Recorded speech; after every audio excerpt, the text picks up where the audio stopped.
Pikit mata na lang, hindi ba pwede? This is regarding dun sa paglabas ng hangin sa mata sa pag-equalize.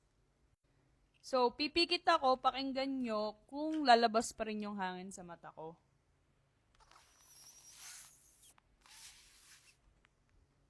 Hindi foolproof way ang pagpikit ng mata para mapigilan yung paglabas ng hangin sa mata pag nag-equalize ka.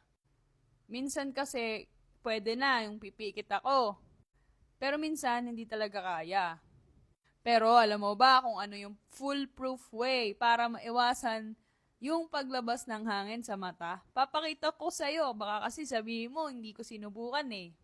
And ide-demonstrate ko sa inyo na talagang sa mata nalabas yung hangin ko for now. Papakita ko na sa'yo. Magugulat kayong lahat dito. Feeling ko ang daming masyusyok dito.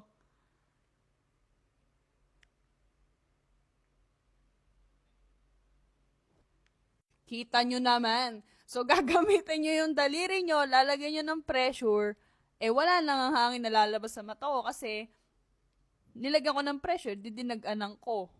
Pero hindi naman pwedeng mag-dive na nakaganon ako, di ba? So, paano kaya yun? Lalagyan ko ba ng tape to or what? Ano ba gagawin dito? Save nyo tong video na to o share nyo sa mga professional freediver. Ano bang magandang gawin dito? By the way, my name is Vivides and I make content for my weekly free dive sessions. Kung gusto nyo siya mapanood, pumunta lang sa profile ko, nakapin na yan. Hit the like button and feel free to follow me.